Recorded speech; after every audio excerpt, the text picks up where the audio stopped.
شام پر حملہ کرنے کے لیے جو دشمن ہیں عیسائی وہ جمع ہو جائیں گے.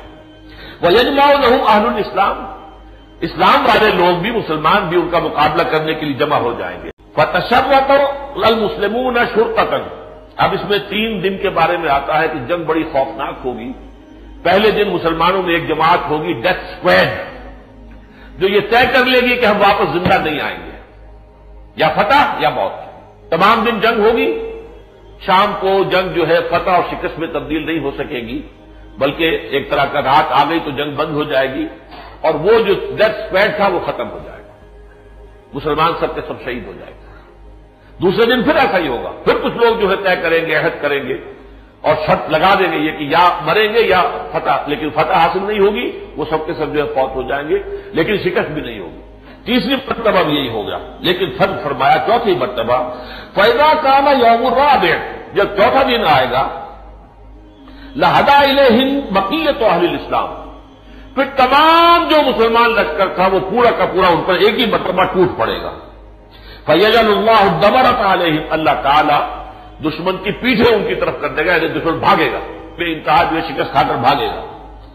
فَيَقْتَتِلُونَ مَقْتَلَةً، پھر وہ جنگ ہوگی، ایسی جنگ ہوگی لم یرا مثلھا، جیسی کہ کبھی دنیا میں دیکھی نہیں گئی، اتنی بڑی جنگ ہوگی. حتی ان الطائر لیمر بجنباتہ، یہاں تک کہ ایک پرندہ جو ہے چاہے گا کنی کترا کر لاشوں پر سے میں گزر جاؤں، کوئی ننگی زمین مل جائے جہاں لاش نہ پڑی ہو. فلا یخلفہم، وہ لاشوں کے اس جو بڑا ہوا ہوگا اس میں سے نہیں گزر سکے گا. فلا یخلفہم حتی یخر میتا، کہ یہاں تک کہ پھر وہ بالکل تھک کر گر کے پوری لاشوں کے اوپر گرے گا. کتنی لاشیں ہوں گی کہ پرندہ چاہے گا. آپ کو پرندے بھی بڑا اللہ تعالیٰ نے حصے لطیف دی ہوئی ہے. کچھ گندے ایسے بھی ہیں، گندھ وہ تو آتے ہی ہے مردار کے اوپر، جیسے مکھی جو ہے وہ گندگی پر آتی ہے، ایسے مردار جو کے اوپر آئے گا گندھ. لیکن عام پرندہ جو ہے وہ تو گند کھاتا ہے اس سے، اور وہ جو ہے بچنے کی کوشش کریں گے لیکن جگہ نہیں ہوگی، تھکتے اڑتے اڑتے اڑتے اڑتے اڑتے اڑتے تھک کر گر پڑیں گے، مر کر گر پڑیں گے، اور یہ کہ انہیں جگہ نہیں ملے گی جہاں کہ وہ نیچے اتر سکے اور وہاں کوئی لاش نہ ہو. فرمایا فَيُتَعَادُ بَنُو الْأَبْ، اب مسلمان جو ہے ذرا گنتی کریں گے کہ ہم میں کتنے مر گئے کتنے بچے. تو ایک باپ کے بیٹوں کی جب گنتی ہوگی کانو میتن، تو معلوم ہوگا وہ 100 تھے. ہو سکتا ہے دادا کے پوتے شمار ہوتے ہو، یا عربوں میں تو ایک باپ کے بھی 100 بیٹے کو عجیب بات نہیں ہے. یہ جو بن لادن صاحب ہیں ان کے بھائی بھی 40-50 ہیں، 60 ہیں شاید، کچھ پتہ نہیں ہے. اور کنگ عبدالعزیز کے بیٹے جو ہیں وہ جن کی حکومت انہی میں چلی آ رہی وہ بھی 40-50 تھے، کوئی پتہ نہیں یہاں پہ کیا مراد ہے. فَيُتَعَادُ بَنُو الْأَبْ كَانُوا مِئَةً فَلَا يَجِدُونَهُ بَقِيَ مِنْهَا إِلَّا الرَّجُلُ، وہ دیکھیں گے ان 100 میں سے 99 شہید ہو گئے، صرف ایک بچا. فَبِأَيِّ غَنِيمَةٍ يُفْرَحُ، اب آگئی وہ بات جو شروع میں تھی، اب کیا مال غنیمت سے خوشی حاصل ہوگی. جس باپ کے 99 کھیت رہے ایک رہ گیا، وہ کو غنیمت، مال غنیمت کی کیا خوشی اسے ہوگی. اور أَيِّ مِيرَاثٍ يُقْسَمُ، یا کون سی میراث کی اب تقسیم ہوگی، تو مسئلہ ختم ہو گیا. اتنی بڑی جنگ ہے جس کا کہ نقشہ کھینچا گیا. رواہ مسلمون، مسلم شریف کی روایت ہے. میں اس لیے کہہ رہا ہوں کہ عام طور پر لوگ جو ہے ذرا حدیثوں سے کچھ زیادہ دلچسپی نہیں رکھتے، تو میں متن لے کر آیا ہوں ساتھ آج کچھ کہنے کے لیے. ظاہر بات ہے کہ یہ جنگ جو ہونے گی الملحمۃ العظمیٰ صاف نظر آ رہا ہے. اس کے بعد ایک سیکنڈ فیز آئے گا، وہ میرا آج کا موضوع نہیں ہے. ملحمۃ العظمیٰ میں سمجھتا ہوں کہ اب تلی کھڑی ہوئی ہے، زیادہ دور نہیں ہے. اس کی وجہ کیا ہے وہ بھی میں ابھی آپ کو بتاتا ہوں. لیکن یہ کہ اس جنگ کا دوسرا دور پھر وہ ہوگا جب عیسائیوں کو مسلمانوں کے ہاتھوں شکست ہو جائے گی، پھر اسرائیل کھڑا ہوگا. پہلے مرحلے پر اسرائیل کو یہ چپ کر کے بٹھائے رکھیں گے، جیسے خلیج کی جنگ میں بٹھائے رکھا. خلیج کی جنگ میں ان سب نے کہہ دیا تھا کہ تم خاموش رہو، تم نے اگر حصہ لیا تو تمام مسلمان جو ہے میدان میں آ جائیں گے، پھر ہماری کولیشن ٹوٹ جائے گی، عرب جو ہے پھر ہمارا ساتھ نہیں دیں گے. لہذا انہیں شامل نہیں کیا. ساری جنگ لڑی ہے، ویسٹرن جتنے بھی تھی قوتیں انہوں نے جنگ لڑی، لیکن کیا لڑی ہے، جنگ لڑنے کی نوبت تو آئی نہیں. تہس نہس کر دیا اوپر سے ایریل بمبارڈمنٹ کے ذریعے سے، اور ان کے رادر سارے جام کر دی. ساری ان کے تو ہتھیار نکمے ہو کر رہ گئے تھے عراق میں بہرحال. لیکن اب بھی ایسا ہی ہوگا. اسرائیل سے یہ کہیں گے تم بیٹھے رہو، تم مت بولو، ہم تمہاری جنگ لڑ رہے ہیں. لیکن جب یہ کہ یومیوں کو شکست ہو جائے گی تو پھر اسرائیل اور ان میں کھڑا ہوگا ایک مسیح الدجال. وہ اعلان کرے گا میں وہ مسیحا ہوں کہ جو اب گریٹر اسرائیل قائم کرے گا اور تھرڈ ٹیمپل کی تعمیر ہوگی.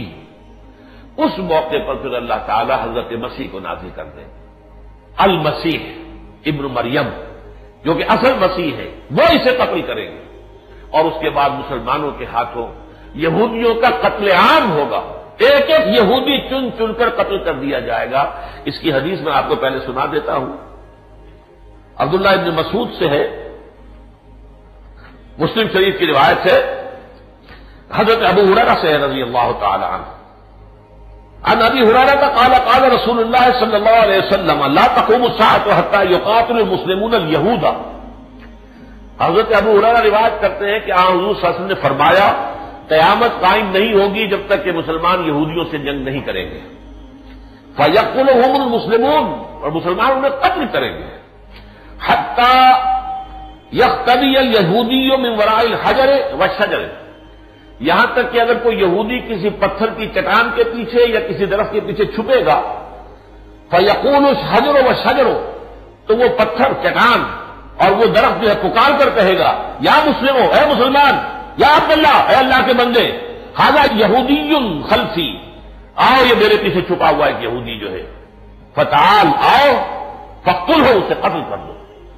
الا الغرقد فانہ من شجر الیہود, سوائے ایک درخت غرقد کا ایسا ہوگا جو یہودیوں کو پناہ دے گا, وہ یہودیوں کا ساتھی ہے. اور آج مجھے بتایا گیا ہے کہ سب سے زیادہ پلانٹیشن جو اسرائیل میں وہ غرقد کی گئی ہے.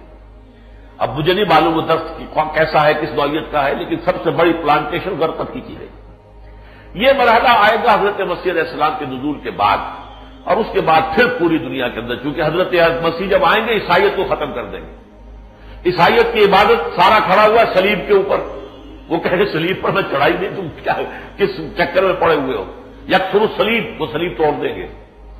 شریعت موسیٰ میں سور حرام تھا, انہوں نے اپنے لیے حلال کر لیا. وَيَقْتُلُ الْخِنزِيرَ, خنزیر کو قتل کر دیں گے, یعنی اس کا کھانا ممنوع کر دیں گے. اور اس کے بعد جو ہے ان کا مذہب عیسائیت جو ہے ایز سچ ختم ہو جائے گا, اور تمام عیسائی دنیا مسلمانوں میں شامل ہو کر, اور پھر یہ قوت بنے گی جو پوری دنیا کے اوپر اسلام کو غالب کرے گی. آخری مرحلے میں یاجوج ماجوج کا ایک حملہ ہوگا, اور عام طور پر سمجھا جاتا ہے کہ وہ روس اور چین ہوں گے. اس وقت تک غالباً یہ جو ملحمت العظمیٰ ہے اس میں یہ علیحدہ کھڑے رہیں گے, ساتھ نہیں آئیں گے. لیکن اس کے بعد جب آخری مرحلہ ہو جائے گا اور جب مجھے نظر آئے گا اب تو اسلام جو ہے اس کا بول بالا ہو گیا پوری دنیا میں, تو ظاہر بات ہے کہ یہ لوگ تو ملحدین میں سے ہیں, یہ مقابلہ کرنے کے لیے آئیں گے. اللہ تعالیٰ خاص طرح سے ان سب کو ہلاک کرے گا, اور پھر پوری دنیا میں اللہ کے دین کا غلبہ ہو جائے گا, جہاں سے کہ میں نے بات آج شروع کی.